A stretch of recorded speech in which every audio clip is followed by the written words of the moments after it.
प्यारे देशवासियों नमस्कार। आज किसान आंदोलन के 317 दिन पूरे हो गए हैं। यानी हमारे किसान भाइयों को, भाई बहन सब लगे हुए हैं, वहाँ बच्चे भी आए हुए हैं किसानों का पूरा परिवार बॉर्डर के ऊपर बैठा है, पूरा परिवार। क्योंकि खेत में जब जाते हैं किसान, वहाँ किसानी करते टाइम भी पूरा परिवार लगता है किसान का। और अब जब से ये संघर्ष शुरू हुआ है, सरकार के अत्याचारों के खिलाफ जो संघर्ष किसान का शुरू हुआ है, उसके साथ भी किसान का पूरा परिवार है।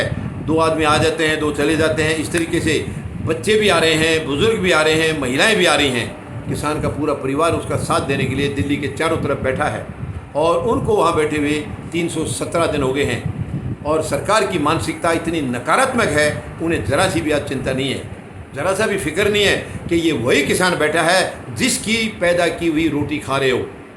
यानी कि जिसकी रोटी खा रहे हैं उसकी पीठ में कम से कम छुरा नहीं घोंपना चाहिए। इतनी घटिया मानसिकता इस सरकार की है, जिसका खाते हैं उसी की पीठ में छुरा घोंपते हैं। बहुत ही दुखद है, ये बहुत ही दुखद है।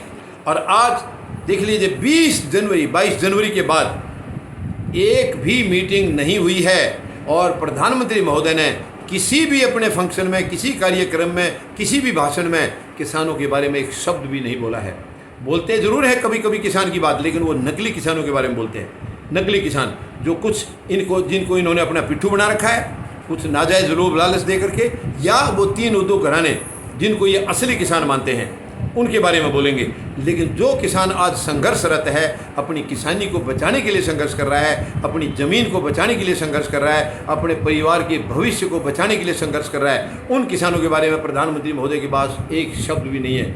750 के करीब किसान शहीद हो चुके हैं जब से आंदोलन शुरू हुआ है, 750 से ज़्यादा।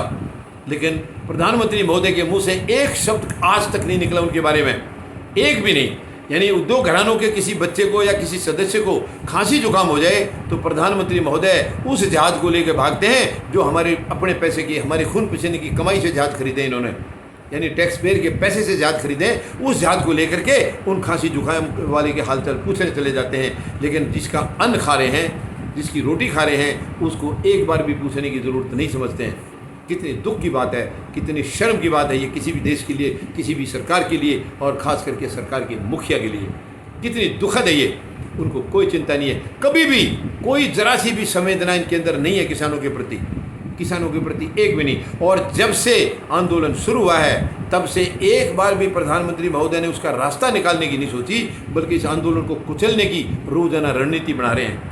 रोज़ाना इनके पिट्ठू जो हैं, इनके चमचे जो हैं, गलत सलत लोगों को इन्होंने भर्ती किया हुआ है, वो कोई ना कोई शरारत करके आंदोलन को तोड़ने की, डैमेज करने की कोशिश में लगे हुए हैं। लेकिन प्रधानमंत्री महोदय, मैं आपको साफ तौर पर बता देना चाहता हूँ, आपने किसान को अंडर एस्टिमेट किया है। किसान को आपने अंडर एस्टिमेट किया है। किसान कमज़ोर नहीं है, किसान भोला है, सीधा है, बहुत ईमानदार है, सच्चा है, लेकिन कमज़ोर नहीं है। आपने उनको कमज़ोर सोचने की गलती कर दी है। कमज़ोर सोच करके आपने बहुत बड़ी गलती की है, जो आज आपको आपकी औकात दिखा दी। किसान ने आपकी औकात दिखा दी। अब आपके लिए इधर गिरेंगे तो कुआं है, इधर गिरेंगे तो खाई है प्रधानमंत्री महोदय, क्योंकि आपने इन 3 उद्योग घरानों को वचन दे रखा है। उनको अरबों खरबों रुपया उनसे ले लिया और उनको वचन दिया है कि किसान की सारी ज़मीन मैं आपके हवाले करूँगा, पूरे देश को आपके हवाले करूँगा, किसान को आपका गुलाम बना दूँगा। ये आपने उनको वचन दे रखा है। आप किसान को उन उद्योग घरानों का गुलाम बनाने के लिए ये 3 काले कानून आप लेके आए थे, लेकिन ऐसा कभी नहीं हो सकता। जिस दिन किसान गुलाम हो जाएगा, उस दिन ये देश पूरा गुलाम हो जाएगा। और प्रधानमंत्री महोदय, किसान कमज़ोर नहीं है। बहुत बड़ी भूल की है आपने किसान को कमज़ोर समझने की, और आज आपको मालूम हो गया है कि किसान क्या है, क्या चीज़ है किसान। ये किसान ही एक वर्ग है जिसके अंदर पूरा देश समाया हुआ है, क्योंकि किसान के ही बेटे हैं जिनको आप आज लड़ा रहे हो बाप बेटे को, वो किसान के ही बेटे हैं। यानी सेना में भी और इधर सुरक्षा बलों में भी, पुलिस वगैरह में, सब में किसान के बेटे हैं। किसी उद्योग घराने का या किसी नेता का आज तक कभी सेना में हमने नहीं देखा है। तो ये किसान के बेटे हैं, और मज़दूर और गरीब ये दोनों भी किसान का हिस्सा हैं। ये किसान के साथ किसानी में मदद करते हैं और इनके भी परिवार उसी से पलते हैं। तो किसान के अंदर पूरा देश समाहित है। तो प्रधानमंत्री महोदय, बहुत बड़ी भूल की है आपने उस किसान को चैलेंज करके। किसान को चैलेंज किया है, ये आपके लिए यही बाहर का रास्ता दिखाएगा। इसी से आपकी अंत की शुरुआत तो हो चुकी है प्रधानमंत्री महोदय। जिस 5 जून को पिछले साल आपने ये 3 अध्यादेश के ज़रिए ये कानून आपने लागू किए थे, उसी दिन आपके अंत की शुरुआत हो चुकी थी। और अब किसान आपको उखाड़ के ही दम लेंगे। अब किसानों को काले कानूनों की चिंता कम है, सरकार को उखाड़ने की चिंता ज़्यादा है, क्योंकि उनको ये पता चल गया है ये 3 काले कानून वापस होने के बाद भी अगर सरकार बरकरार रही तो ये देश को बर्बाद करके छोड़ेंगे। जितना बचा है देश उसको भी नहीं छोड़ेंगे।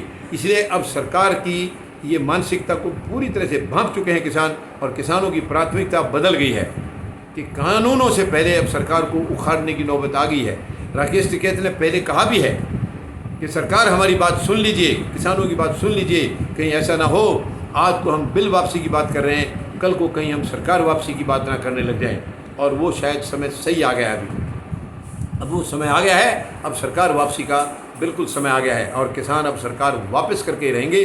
उसके बाद ये बिलों के बारे में सोचेंगे, वो अगली सरकार से करा लेंगे, जो संवैधानिक सरकार होगी, जो ईवीएम से नहीं बैलेट पेपर से चुनी जाएगी, और जिसमें गरीब, मजदूर, जवान और किसान सच्चे जनप्रतिनिधि होंगे।